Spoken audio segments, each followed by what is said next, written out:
plus tu as soif, plus tu deviens un fleuve. Plus tu as soif, plus tu deviens une source de bénédiction. Plus tu as soif, plus tu reçois pour donner.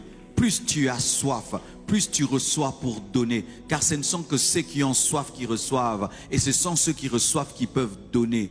Dieu veut que tu deviennes un fleuve qui arrose et qui change le territoire.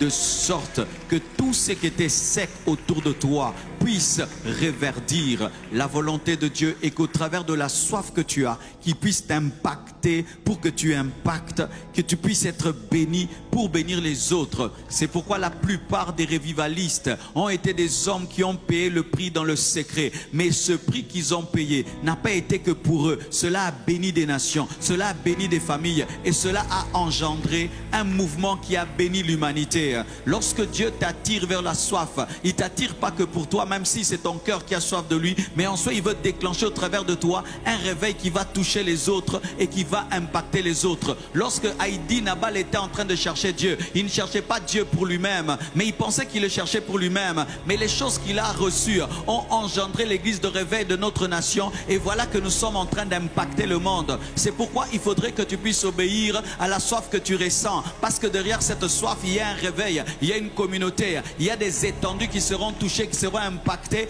parce que Dieu veut faire de toi un fleuve. Il veut faire de toi un fleuve. Paul est devenu un fleuve, Pierre est devenu un fleuve, Matthieu est devenu un fleuve, Wesley est devenu un fleuve, Vernon est devenu un fleuve, et je suis devenu un fleuve. Alors que je le cherchais pour moi, j'étais en train de le chercher pour toi. Et lorsque tu le cherches pour toi, tu le cherches pour ta famille, parce que tu ne seras pas capable de boire toi-même l'eau qui sort de toi, mais Dieu fera que d'autres puissent en profiter. C'est pourquoi chaque fois que tu ressens un désir ardent de prier toute la nuit, prie toute la nuit, il se peut qu'il y ait un réveil qui va tomber quelque part et toi-même tu n'es pas conscient. C'est alors lorsque tu sens le désir de faire un jeûne, va jeûner 3 jours. Même si tu vas faire à sec, tu es en train d'ouvrir un territoire spirituel. Frères et sœurs, Dieu veut faire de toi un fleuve. Viens boire afin de faire boire. Viens boire afin de faire boire. Ce que tu prendras comme étant un verre d'eau va devenir un fleuve, parce que Dieu a la capacité de multiplier, Ne néglige pas tes moments présents. Je priais quand j'étais un enfant, mais j'étais en train de préparer ce grand ministère. Et tu ne peux imaginer ce que Dieu est en train de faire, de te communiquer pendant que tu pries.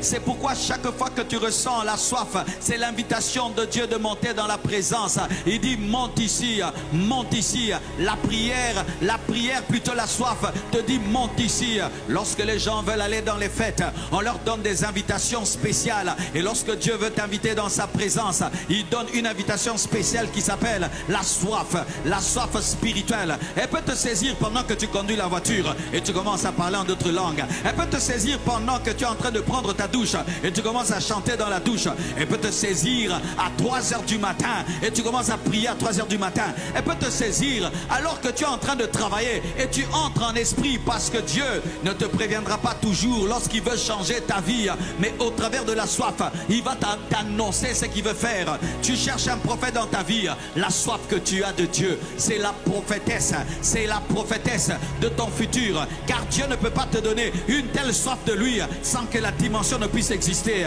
La soif révèle que la dimension existe, car tu ne peux pas avoir soif si l'eau n'existe pas, et tu ne peux pas avoir faim si la nourriture n'existe pas, car Dieu a créé la nourriture avant de créer l'estomac. Il a créé l'eau avant de créer la bouche pour boire, et toute soif révèle que la dimension existe. Si le Saint-Esprit est celui qui a créé en toi cette soif, sache que c'est lui aussi qui a créé la dimension à laquelle tu aspires. La soif est la preuve que la dimension existe. La soif est la preuve que la dimension existe.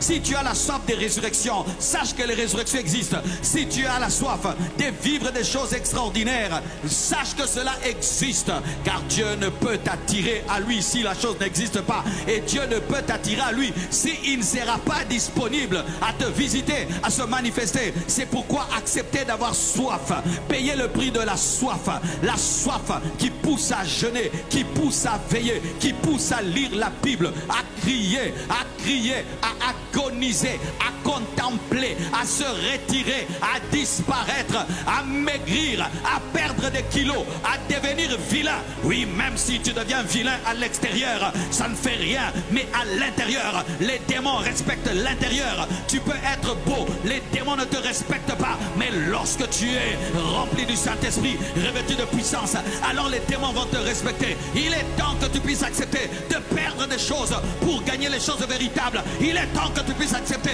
de perdre des choses pour gagner des choses véritables. Mon frère, tu risques de passer sur cette terre et tu n'as jamais impacté et tu n'as jamais rien fait d'extraordinaire parce que tu n'as jamais payé le prix de la soif, le prix de la prière, le prix du jeûne, le prix.